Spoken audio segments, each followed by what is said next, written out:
জামশেদপুরকে ৩-০ হারানোর পর আজ মোহনবাগান সন্ধ্যে ৭:৩০টায় মাঠে নামছে চেন্নাইয়ের বিরুদ্ধে। যেখানে ঘরের মাঠে আজ চেন্নাইকে হারাতে পারলেই মোহনবাগান আবারও বেঙ্গালুরুকে টপকে শীর্ষস্থানে পদার্পণ করবে। তবে মোহনবাগানের আজকের ম্যাচে নামার আগে বেশ কয়েকটি সুখবর আছে, যেখানে আমাদের অতি প্রতীক্ষিত আমাদের এবছরের নয়নের মণি গ্রেগ স্টুয়ার্ট তিনি চোট সমস্যা থেকে ফিরে আসছেন। এছাড়াও আশিস রায় এবছর আমাদের রাইট ব্যাকের অন্যতম গুরুত্বপূর্ণ প্লেয়ার, তারও আজ ফেরার সম্ভাবনা প্রবল। চলুন দেখে নেওয়া যাক আজ চেন্নাইয়ের বিরুদ্ধে মোহনবাগানের লাইন আপ কিরকম হতে পারে।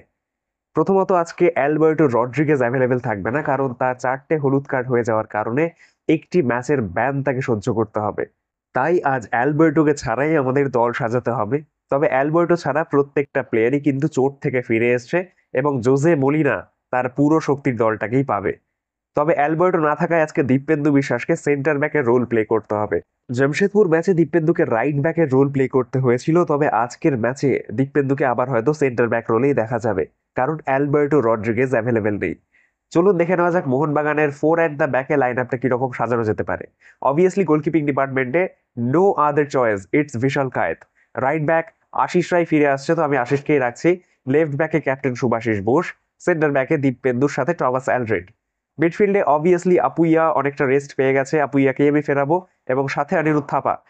যেই দুজন মিডফিল্ডার আমাদের ইন্ডিয়ান মিডফিল্ডার, ভরসাযোগ্য মিডফিল্ড আমাদের হতে পারে, অবভিয়াসলি আপুইয়া থাপাই থাকছে। আর রাইট উইংয়ে definitely it's Manvir Singh, left উইংয়ে লিস্টন কোলাসো। নাম্বার 10 আমি ডিমি বেট্রাটসকে রাখবো। অবভিয়াসলি গ্রেগ স্টুয়ার্ট ফিরে এসছে ঠিক আছে, বাট আমি এখানে ডিমিকেই রাখবো বিকজ অফ ডিমি কিন্তু রিসেন্ট টাইমে 2-3টে ম্যাচে লাস্ট ভালো পারফরমেন্স ডেলিভার করেছে।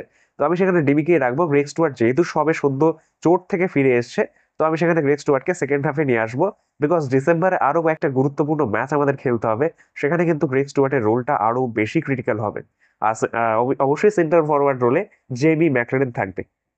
বাকি মোহনবাগান যদি ভাবে আরেকটু অ্যাটাকিং ফ্রন্টে যাবে, আরেকটু অ্যাটাকিং ফুটবল খেলবে, তাহলে আমি বলবো থ্রি অ্যাট দ্য ব্যাকে চলে আসো।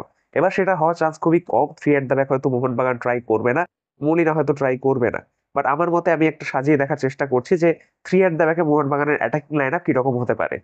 এবার ফোর অ্যাট দ্য ব্যাকে যদি অ্যাটাকিং লাইন আপ করতে চায়, তাহলে অবভিয়াসলি লিস্টন বা মানভিরের মধ্যে কোনো একজনকে বসতে হবে। বাট আমার মনে হয় না লিস্টন মানভিরকে বসানোর কোনো দরকার আছে। সেক্ষেত্রে আমি থ্রি অ্যাট দ্য ব্যাক দিয়ে একটা লাইন আপ শেয়ার করছি। অবভিয়াসলি থ্রি এট দ্য ব্যাকে আমি বিশাল কায়েত গোলকিপিং ডিপার্টমেন্টে। ব্যাক থ্রিতে থাকবে দীপেন্দু বিশ্বাস, টমাস অ্যালড্রেড এবং শুভাশিস বোস, তিনজন সেন্টার ব্যাক থাকবে। রাইট মিডফিল্ডে আমি খেলবো মনভীর সিংকে, লেফট মিডফিল্ডে খেলাবো আমি ডেফিনেটলি ইটস আমি লিস্টন কোলাসো। আর সেন্ট্রালি আমি খেলাবো অবভিয়াসলি আপুইয়া থাপাকেই রাখছি। এবার যদি মনে করে থ্রি এট দ্য ব্যাকে, যদি বলি না মনে করে থ্রি এট দ্য ব্যাকে খেলাবো আমি, তখন মনে করবো থাপা বা আপুইয়ার পরিবর্তে তুমি দীপক টাংরিকে চান্স দাও, বিকজ ওই ডিফেন্সিভ ডেস্ট্রয়ারের রোলটা তখন কাজে লাগবে যদি three at the back try করে। বলি না, না করার চান্সটাই বেশি। আর আফটারটে আমি বলবো 3-4-2-1।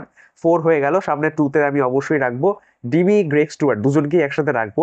আর আফটারটে জেমি ম্যাকলেন। তো একটা খবর খুবই শোনা যাচ্ছে এবং সবাই বলছে যে যেহেতু অ্যালবার্টো থাকছে না, সেহেতু 4জন বিদেশির কোটা পূরণ করার জন্য আই থিঙ্ক জেমি ম্যাকলেনের পিছন থেকে অবশ্যই গ্রেগ স্টুয়ার্ট, ডিমি পেট্রাটস এই তিনজনকে খেলানো হবে।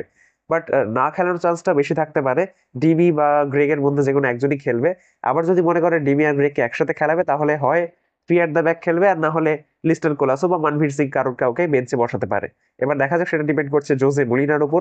আমি আমার দুটো লাইন আপ শেয়ার করলাম, আপনারাও আপনাদের মতামত, আপনারা আপনাদের লাইন আপ কিন্তু কমেন্ট সেকশনে শেয়ার করতে পারেন।